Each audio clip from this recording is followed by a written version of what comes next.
व्यंजन भारती के सभी दर्शकों को स्वप्निल वर्मा का बहुत बहुत नमस्कार। दोस्तों, आज हम बनाने जा रहे हैं सोंधी सोंधी बहुत ही खस्ता नान खटाई। तो चलिए देखते हैं कि इसे कैसे बनाते हैं। नान खटाई बनाने के लिए हमने लिया है 1 कप मैदा, आधा कप हमने लिया है बेसन, यानी कि जितना मैदा उसका आधा बेसन, और 1/4 कप हमने लिया है सूजी। ये जो प्रपोर्शन मैं आपको बता रही हूँ इससे बहुत ही बढ़िया नान खटाई बनती है, लेकिन आप अपनी पसंद के अनुसार इसे ऊपर नीचे भी कर सकते हैं। इसके अलावा हमें चाहिए 3/4 कप पिसी हुई चीनी। इसके अलावा हमें चाहिए घी और मक्खन, मैंने दोनों मिला कर लिया है। आप चाहे तो पूरा घी भी रख सकते हैं, पूरा मक्खन भी रख सकते हैं। तो यहाँ मैंने आधा कटोरी मक्खन लिया है और आधा कटोरी घी लिया है। अगर कप से नापेंगे तो ये लगभग 3/4 कप घी और मक्खन है। अब एक बाउल में मक्खन को और घी को ट्रांसफर कर देंगे और आप देख सकते हैं कि मैंने जो मक्खन और घी लिया है वो रूम टेम्परेचर पे है, यानी कि सॉफ्ट है, फ्रिज का जमा हुआ भी नहीं होना चाहिए और बिल्कुल पिघला हुआ भी नहीं होना चाहिए। इस बात का खास ध्यान रखना है नान खटाई बनाते वक्त। तो मैं घी को भी इसमें डाल देती हूँ। अब इसे बहुत अच्छी तरह फेंट कर हमें क्रीमी करना है। उसके लिए आप हैंड ब्लेंडर का भी इस्तेमाल कर सकते हैं और चाहे तो इलेक्ट्रिक ब्लेंडर से भी कर सकते हैं। तो मैं तो इलेक्ट्रिक ब्लेंडर का ही इस्तेमाल कर रही हूँ, इससे काम जल्दी हो जाता है। तो मैं इलेक्ट्रिक ब्लेंडर से इसे फेंटना शुरू करूंगी और बहुत अच्छी तरह से इसे फेंटना है। तो इलेक्ट्रिक ब्लेंडर से 3-4 मिनट में ये काम हो जाएगा। हैंड ब्लेंडर से लगभग 10 मिनट का टाइम आपको लग सकता है इसको फेंटने में। और आप देख सकते हैं कि कितनी अच्छी तरह से फेंट गया है, बिल्कुल क्रीमी हो चुका है और इसका कलर भी कितना चेंज हो गया है। और अब इसमें हम डालेंगे पाउडर्ड शुगर। जो चीनी हमने पीस के रखी थी उसमें हम ऐड कर देंगे। चीनी ऐड करने के बाद आप चाहे तो हैंड ब्लेंडर से कर सकते हैं, लेकिन मैं इलेक्ट्रिक ब्लेंडर से कर रही हूँ। और आप देख सकते हैं कि चीनी इस तरह से उड़ रही है। तो लो स्पीड पर ही इस काम को करें और बहुत ही अच्छी तरह से इसे हमें फेंटना है, बिल्कुल क्रीमी कर लेना है। जैसे आप देख सकते हैं कि इसे भी मैंने बहुत अच्छी तरह से फेंट कर क्रीमी कर लिया है। तो दोस्तों, मेहनत वाला काम हमने निपटा लिया है। आगे का प्रोसेस बहुत सिंपल है। बाउल के ऊपर एक चलनी रखेंगे और उसमें सबसे पहले हम मैदा डाल देंगे और उसके साथ साथ ही इसमें हम बेसन भी डाल देंगे। चाहे तो सूजी भी आप डाल सकते हैं, लेकिन मैंने सूजी पहले से चाल के रखी हुई है इसलिए मैं नहीं डाल रही हूँ। अब हम इसमें ½ टीस्पून बेकिंग पाउडर डालेंगे और लगभग चुटकी भर डालेंगे हम बेकिंग सोडा।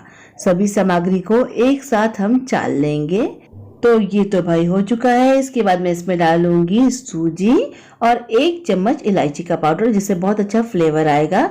अब हाथों का इस्तेमाल करेंगे और बहुत ही हल्के हाथों से धीरे धीरे इसे हम मिक्स करेंगे। आप देख सकते हैं मैं कितने सॉफ्ट हैंड यूज कर रही हूँ। सारे मटेरियल को मिक्स करने के बाद मैंने एक थाल में पलट लिया है। और वैसे तो ये मटेरियल बिल्कुल परफेक्ट कंसिस्टेंसी का, लेकिन अगर आपको लगे कि आपका मटेरियल थोड़ा सा ड्राई है तो इसमें दूध या पानी बिल्कुल ना डालें। डालना है तो सिर्फ घी, मक्खन या तेल ही डालें, यानी कि सिर्फ फैट ही ऐड करना है। तभी हमारी नान खटाई बहुत ही खस्ता बनेगी। अगर दूध या पानी मिलाएंगे तो नान खटाई थोड़ी सी हार्ड हो सकती है। अब एक बेकिंग ट्रे को अच्छे से हम ग्रीस कर लेंगे। आप मक्खन से भी कर सकते हैं, घी से भी कर सकते हैं। तो मैंने अच्छे से ग्रीस कर लिया है। अब हमने जो मटेरियल तैयार किया है उसमें से थोड़ा सा पोर्शन उठाएंगे, इस तरह से हाथों में गोल गोल घुमाकर एक बॉल बना के फिर उसे पेड़े का आकार देंगे। देखिए इस तरह से गोल घुमा के थोड़ा सा चपटा कर देंगे। और आप चाहे तो इसी तरह से इसे बेक कर सकते हैं, चाहे तो इसके बीच में एक थोड़ा सा गड्ढा कर दें और उसके ऊपर आप चाहे तो पिस्ता चिपका लीजिए, बादाम चिपका लीजिए। तो मैं एक टुकड़ा इसमें बादाम को चिपका रही हूँ। आप देखिए इस तरह से मैंने इसे चिपका दिया है। तो एक नान खटाई मेरी रेडी हो गई। इसको मैं बेकिंग ट्रे में रख देती हूँ। और अगर आप बादाम पिस्ता कुछ नहीं चिपकाना चाहते तो भी कोई प्रॉब्लम नहीं है। एक और नान खटाई बना के दिखाती हूँ। देखिए उसी तरह से बॉल बनाई, चपटा किया और इसके ऊपर हम चाकू से इस तरह से एक क्रॉस का निशान बना सकते हैं। तो इस तरह से आप कोई डिजाइन बना सकते हैं या किसी भी चीज से कोई इंप्रेशन भी इस पे दे सकते हैं। पूरी तरह से आपकी चॉइस है, जैसे चाहे बना लीजिए। तो ये नान खटाई भी रेडी है। इसको भी मैं रख देती हूँ बेकिंग ट्रे पे। और नान खटाई को रखते वक्त इस बात का ध्यान रखना है कि थोड़ा गैप होना चाहिए इसके बीच में। आप देख सकते हैं लगभग 1-1.5 इंच का गैप मैंने छोड़ा है, क्योंकि जब हम बेक करते हैं तो ये फैलेगी और फूलेगी, तो जगह तो देनी पड़ेगी हमें। सारी नान खटाई मैंने बना के बेकिंग ट्रे में रख दी है। अब इसे हम बेक करेंगे। बेक करने के लिए आप ओवन को प्रीहीट कर लीजिए और 170 डिग्री पर ही इसे बेक करना है। इसे बेक करने में लगभग 17 से 18 मिनट का समय लग जाता है। वैसे हर ओवन की ये अपनी हीट कैपेसिटी होती है उसके हिसाब से आपको देखना पड़ेगा। बेकिंग टाइम थोड़ा सा कम या थोड़ा सा ज्यादा हो सकता है। सारी नान खटाई बहुत ही बढ़िया तरह से बेक होकर बाहर निकल चुकी है ओवन से, थोड़ी सी ठंडी हो चुकी है। अब मैं उठा कर दिखाती हूँ, देखिए कितनी अच्छी बेक हुई है। कोई सी भी उठा सकते हैं, सारी बहुत अच्छी तरह से बेक हो चुकी है। देखिए एक और मैं आपको दिखाती हूँ, मैं एक और बैच भी बेक कर चुकी हूँ जिसे मैंने प्लेट पे रख लिया है। तो काफी सारी नान खटाई मैंने बना ली है, ठंडी हो चुकी है। अब मैं आपको इसे तोड़ के दिखाती हूँ। ये कितनी खस्ता और नाजुक है, हाथ लगाते ही टूट रही है। आप देख सकते हैं बहुत ही बढ़िया तरह से बेक हुई है, बहुत नाजुक, बहुत खस्ता, बहुत सौंधी और बहुत ही स्वादिष्ट बनी है।